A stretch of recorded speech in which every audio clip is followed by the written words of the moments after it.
안녕하세요. 축구 전문 기자 한준입니다. 2024년 한 해가 저물어 가고 있는데요. 올 시즌 부상으로 인해 굉장히 어려운 시간을 보내왔던 황희찬 선수가 올해가 가기 전 중요한 시즌 첫 골 마수거리 득점에 성공했습니다.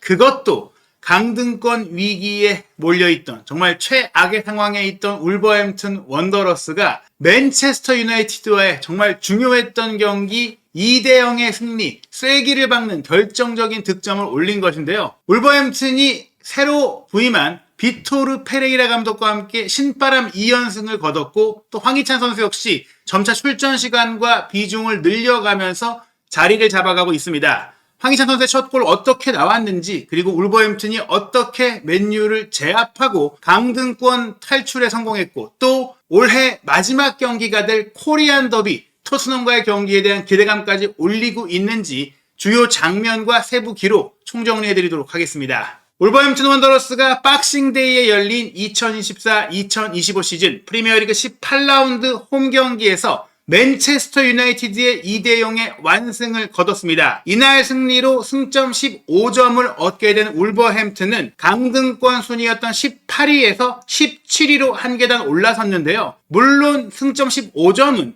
18위인 레스터시티의 14점에 1점밖에 차이가 나지 않고 아직 레스터시티가 리버풀과 18라운드 원정 경기를 치러야 하는 상황이긴 하지만 현재 리그 선두인 리버풀과의 경기 레스터시티가 승리하거나 내지는 승점을 얻기가 어려울 거라는 점을 감안한다면 울버햄튼은 일단은 자력으로 프리미어리그에 살아남을 수 있는 아주 중요한 승리를 거뒀다고 할 수 있겠습니다. 특히 황희찬 선수 올 시즌 팀의 부진과 더불어서 부상까지 겹치면서 그야말로 프로 경력 최악의 시기를 보내고 있었죠.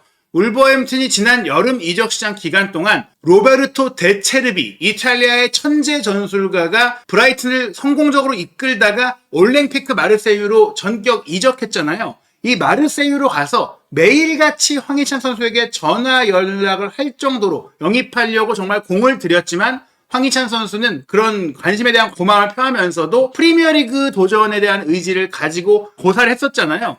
그런데 아쉽게도 이 울버햄튼의 시즌 초반 확고한 주전으로 시작했던 시즌에 극도의 부진이 이어졌어요. 팀의 부진, 또 본인의 부진이 맞물렸죠.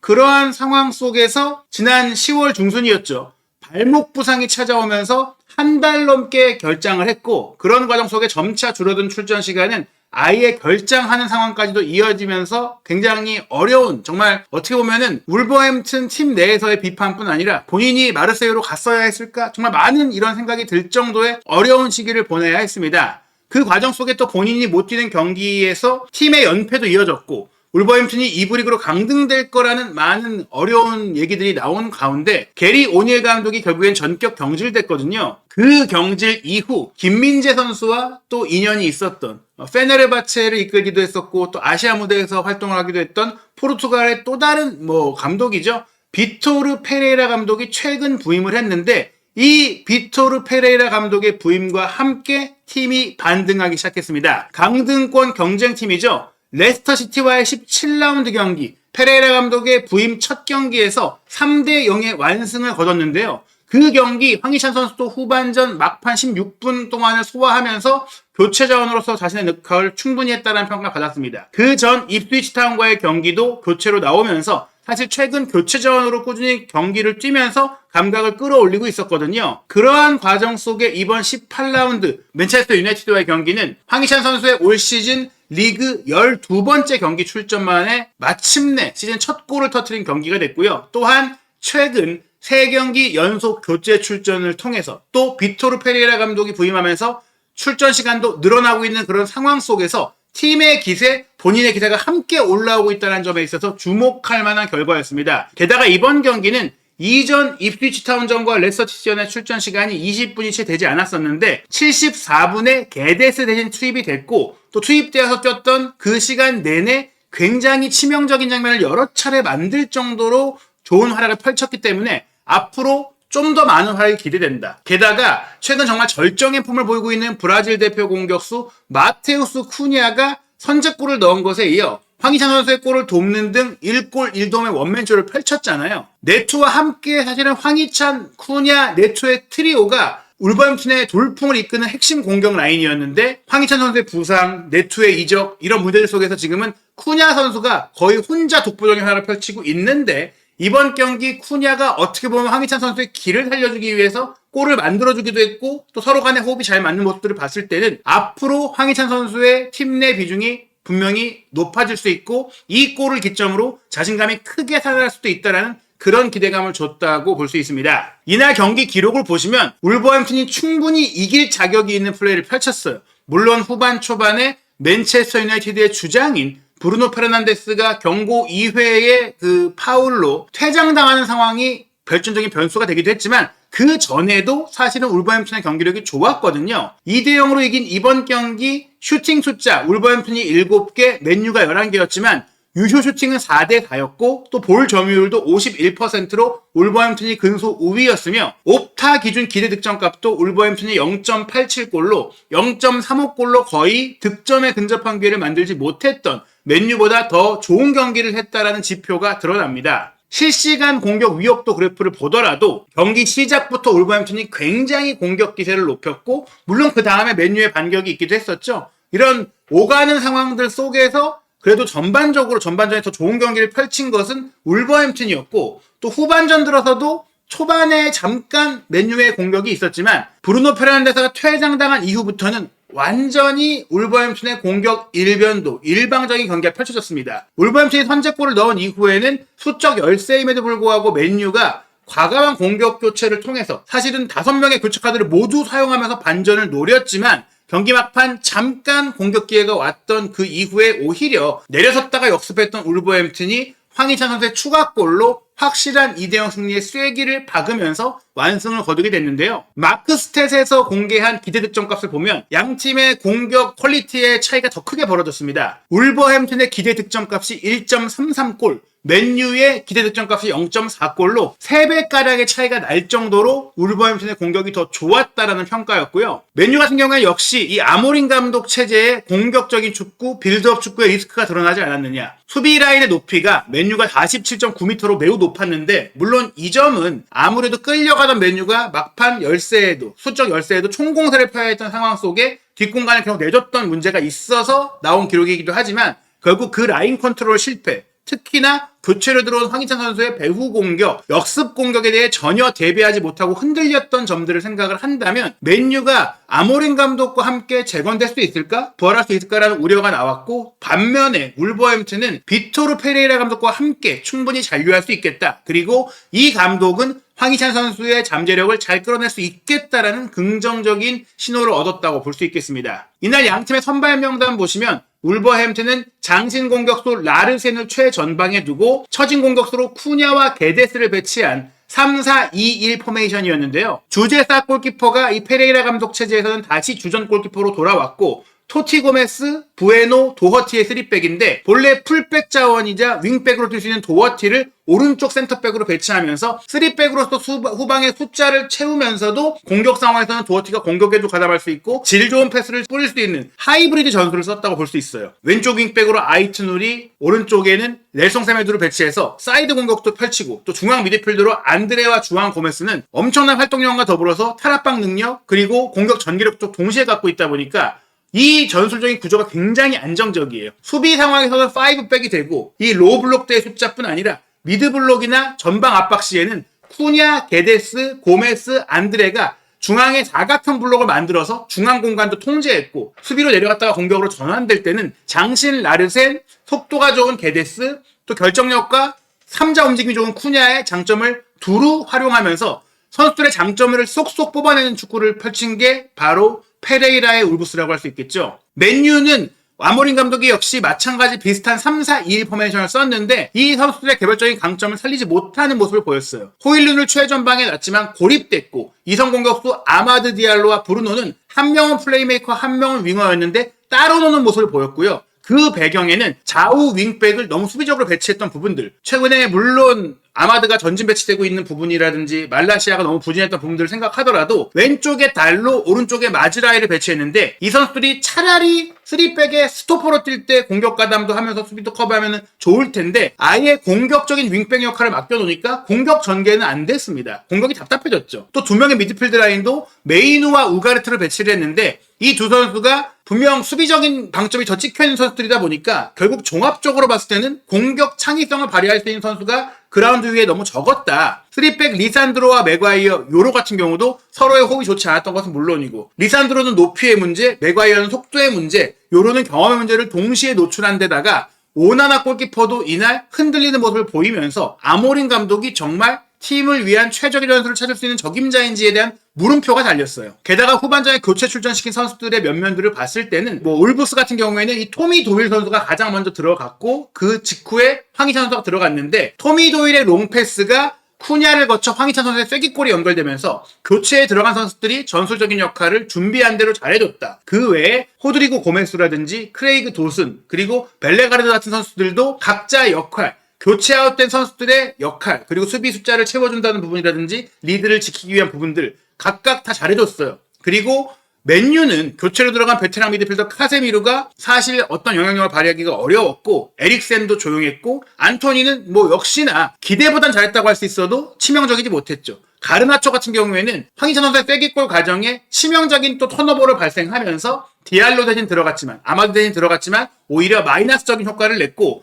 호일룬 대신 들어간 지르크지 역시 호일룬이나 지르크지나 전방에서 무색무취의 경기를 펼치면서 맨유의 총체적 난국을 보여줬습니다. 이 교체 출전 선수들 중에서 최고 평점을 받은 것은 소파스코어 통계 기준 황희찬 선수였는데요. 아무래도 교체로 들어가서 제한된 시간을 뛰면서도 결정적인 쐐기골을 기록한 것이 높은 점수로 이어졌지만 수비적인 기여 내지 경기 내내 후방을 공략했던 침투 움직임이 날카로웠기 때문에도 좋은 평가를 받았습니다. 이날 양 팀의 평균 위치와 패스 네트워크를 보시면 울버햄튼의 전방 공격수 라르세는 높이를 통해 주변 선수들을 살려주고 동료 선수가 근거리에서 패스 연결 네트워크를 형성하면서 쿠냐와 또 게데스와도 잘 서로 이제 근거리에서 스위칭 움직임도 가져갔고 또 이 선수가 끌어들인 공간을 좌우 윙백이 더 높이 올라가면서 활용하기도 했고 그런 모습들 주변 선수들을 많이 몰아놓고 오히려 울버햄튼이 상대 지역을 자유롭게 넘나드는 축구를 했는데 울버햄튼을 상대로 한 맨유는 호일룬이 완전히 따로 놀았고 풀백, 윙백들은 올라갔지만 거기서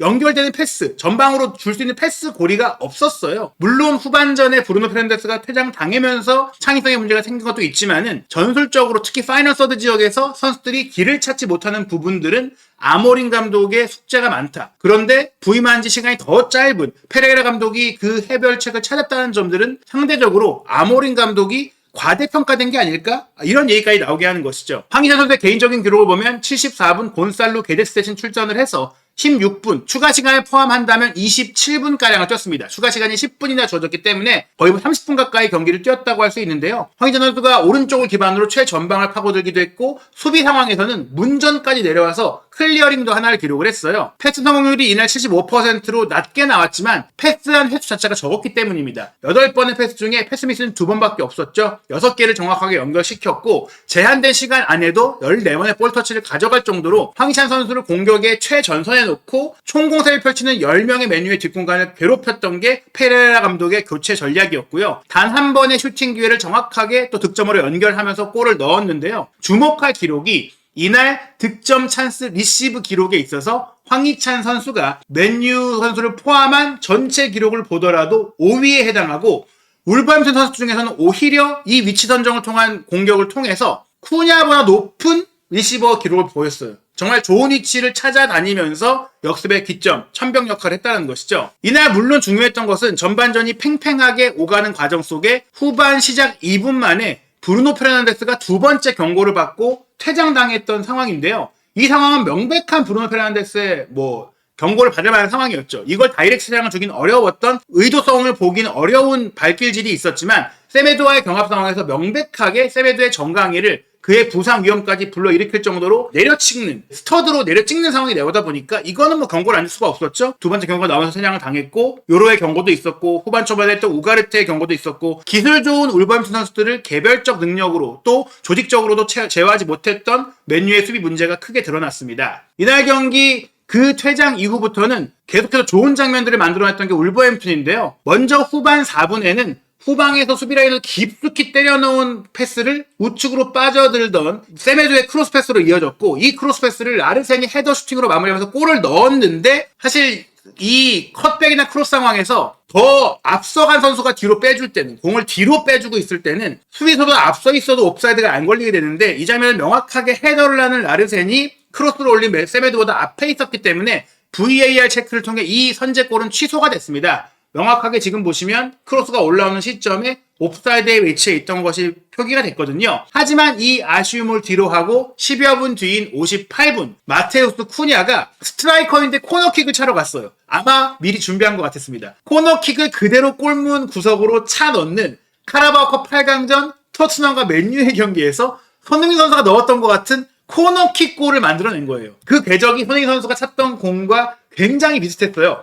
사실 이 장면은 골키퍼가 달랐죠. 이 경기는 맨유의 주전 골키퍼인 오나나가 나왔는데도 이렇게 휘어져 들어가는 정말 똑같은 골이 나왔습니다. 물론 손흥민 선수의 골은 베리발이 함께 경합을 하면서 알타이 바인디리 골키퍼를 괴롭혀줬던 부분들이 있었는데, 물론 이 장면도 앞에 경합하는 선수들이 분명히 오나나 골키퍼를 방해하거나 좀 움직이기 어렵게 만든 것은 맞지만, 또 똑같이 둘 다 이런 골키퍼의 차징이 아닌 상황이긴 했지만 더 조금 깔끔하게 빨려 들어가긴 했습니다. 어찌됐거나 맨유 골키퍼들의 이런 세트피스 수비 대응이 부족하다는 것을 파악하고, 또 비토르 페레이라 감독이 이런 점까지도 맨유를 분석하면서 준비했다는 점은, 비토르 페레이라가 정말 대단한 감독이고, 또 감독 하나 바꾸면 바로 이렇게 효과가 나는구나, 이런 것들을 느낄 수 있는 그런 장면이었죠. 이 골로 앞서가던 울버햄튼은 76분에 황희찬 선수를 투입했고, 그 뒤로도 황희찬 선수를 통해서 추가골 기회를 굉장히 자주 만들었습니다. 이 장면 같은 경우에는 오른쪽 센터백으로 뛴 도어티가 윙백 위치까지 올라와서 수루패스를 찔러줬을 때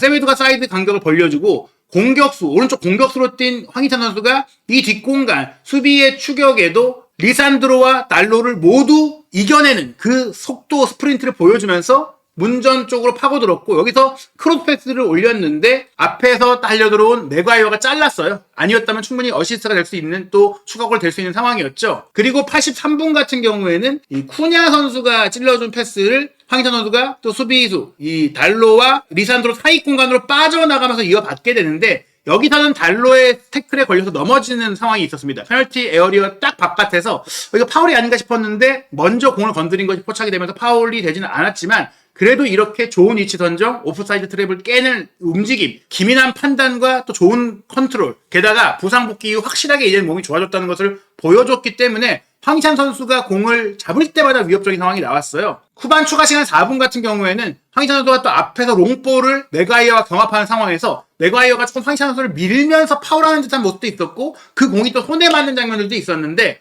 황희찬 선수가 이거 핸드볼이다라고 항의를 했지만 이게 좀 사고로 맞은 것이라는 판정이 나오면서 넘어가긴 했습니다. 그리고 전반적인 현지의 평가도 맨유의 플레이가 엉성했고, 이 코너킥 실점도 오나나 골키퍼가 항의를 했지만 이것은 본인의 잘못이다, 골키퍼가 멍청한 크로스 방어 능력을 보여줬다, 이런 반응이 나왔었습니다. 그러니까 이 경기는 전반적으로 울버햄튼 팀적으로 선수들 모두도 잘했다는 것이죠. 후반 추가 시간 9분에 나온 황희찬 선수의 쐐기골, 본인의 시즌 첫 골 장면은 앞서 말씀드린 도일 선수가 이제 가르나초가 교체로 들어와서 공격을 전개하는 과정 속에 허술한 볼 컨트롤 능력을 보이면서 뺏기게 돼요. 그리고 빼앗자마자 이 토미 도일이 긴 롱패스를 뒷공간으로 때려 넣었을 때 수비 뒤로 달려들어가던, 리산드로 뒤로 달려들어가던 마테우스 쿠냐가 이 공을 이어받아서 돌파에 들어가는데, 오나나와 마주한 상황, 사실 바로 슈팅을 때릴 수도 있는 상황이었지만 더 확실하게 마무리할 수 있는 황희찬 선수에게 밀어줬고, 이 패스를 황희찬 선수가 가볍게 통과시키면서 오나나를 꿰뚫는 확실한 마무리 슈팅으로 해결을 하면서 2대 0이 됐습니다. 다시 황희찬이 일어설 수 있다라는 그런 마음을 새로운 페레이라 감독뿐 아니라 기존의 핵심 선수들, 동료들도 갖고 있다는 것은 앞으로 황희찬 선수가 분명 더 많은 걸 보여줄 수 있다라는 기대를 하기 충분한 모습이었던 것 같습니다. 실제로 영국 공영방송 BBC는 추가 시간 8분이 주어졌을 때 황희찬 선수가 달로를 돌파하기 직전 정말 파고들던 모습을 사진으로 올렸고요. 황희찬 선수의 추가 시간 득점이 나왔을 때 게임 오버라고 외치면서 마테우스 쿠냐가 달려들었고 이 롱볼을 확보했고, 여기서 상대 수비수를 자기에게 초대해 놓고 황희찬에게 티업해줬다, 만들어줬다. 그리고 도움을 받을 수 없었던 정말 어찌할 수 없는 불가항력의 상태에서 오나나를 무너뜨리는 황희찬의 슈팅이 득점으로 이어졌다라고 또 평가하기도 했습니다. 이날 경기 황희찬 선수의 득점은 사실 본인의 플레이가 좋았다기보다는 동료인 쿠냐가 만들어준 골이라고 하더라도 쿠냐 황희찬 듀오가 다시 살아날 수 있겠구나. 장신 라르센, 결정력이 좋은 쿠냐, 속도감이 좋은 황희찬 선수가 앞으로 후반기 울버햄튼의 주전 공격 라인으로 기용될 수 있고 중용될 수 있겠구나라는 기대감을 일으켰고요. 또 하나 주목할 점은 이 골을 통해서 황희찬 선수가 올해의 마지막 공식 경기죠. 12월 30일 월요일 0시에 킥오프하는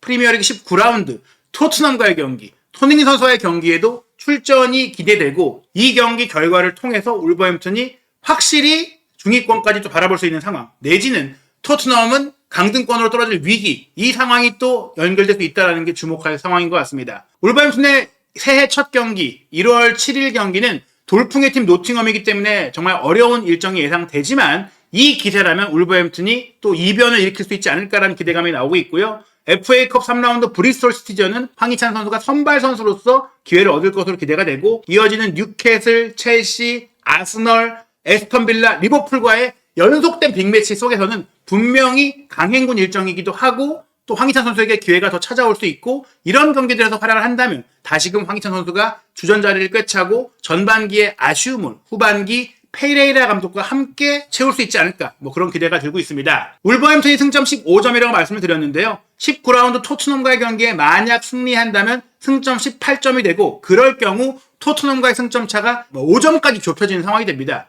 그렇다면 이제는 토트넘이 강등권으로 추락할 위험에 놓이게 되고 울버햄튼은 중위권까지 치고 올라갈 수 있는 상황이 되겠죠. 맨유 같은 경우 이번 울버햄튼전 패배로 인해 승점 22점에 멈춰있고 리그 순위가 14위로 떨어진 상황입니다. 물론 15위 에버튼과의 승점 차가 아직 조금 있긴 하지만 에버튼이 최근 구단의 자본 확충, 구단 인수 문제가 해결이 되면서 지금 무패를 달리고 있고 맨시티와도 비기고 있고 이런 상황들은 분명히 이 강등권 팀들의 대격변을 예고하고 있습니다. 맨유의 올해 마지막 경기는 12월 31일 화요일 새벽 5시 뉴캐슬 유나이티드와 홈 경기인데요. 뉴캐슬이 에스턴 빌라를 3대0으로 제압했기 때문에 맨유가 이 경기 역시 어려움을 겪을 가능성이 있고 그 다음 1월 6일 새해 첫 프리미어리그 경기는 현재 리그 선두인 리버풀과의 원정 경기고 하필이면 FA컵 3라운드에서도 현재 선두권을 경쟁하고 있는 아스널과 또 경기를 치르게 돼 있어요. FA컵에서도 조기 탈락할 수 있는 위기에 처해 있는 것이죠. 여기에 사우스햄튼 브라이튼과 같은 경기는 반드시 이겨야 하는데 여기서까지 미끄러진다면 아모린 감독도 이거 잘리는 거 아닌가 우려할 수밖에 없는 상황이 될 수 있습니다. 게다가 유로파리그 16강 진출도 아직 확정하지 못한 상황이잖아요. 맨유의 위기도 깊어지고 있는데 정말 그 어느 때보다 이변이 많이 나오고 있는 올 시즌 프리미어리그 황희찬 선수의 활약은 앞으로 또 어떻게 될지 또 그와 연결해서 오는 주말 프리미어리그 올해 마지막 경기인 코리안 더비에서 또 어떤 일이 펼쳐질지 한준TV 구독, 좋아요, 알림 설정으로 토트넘과 울버햄튼의 실시간 입중계 내용들, 소통방송 그리고 이어질 영국 현지의 재미있는 반응들도 확인하시기 바랍니다.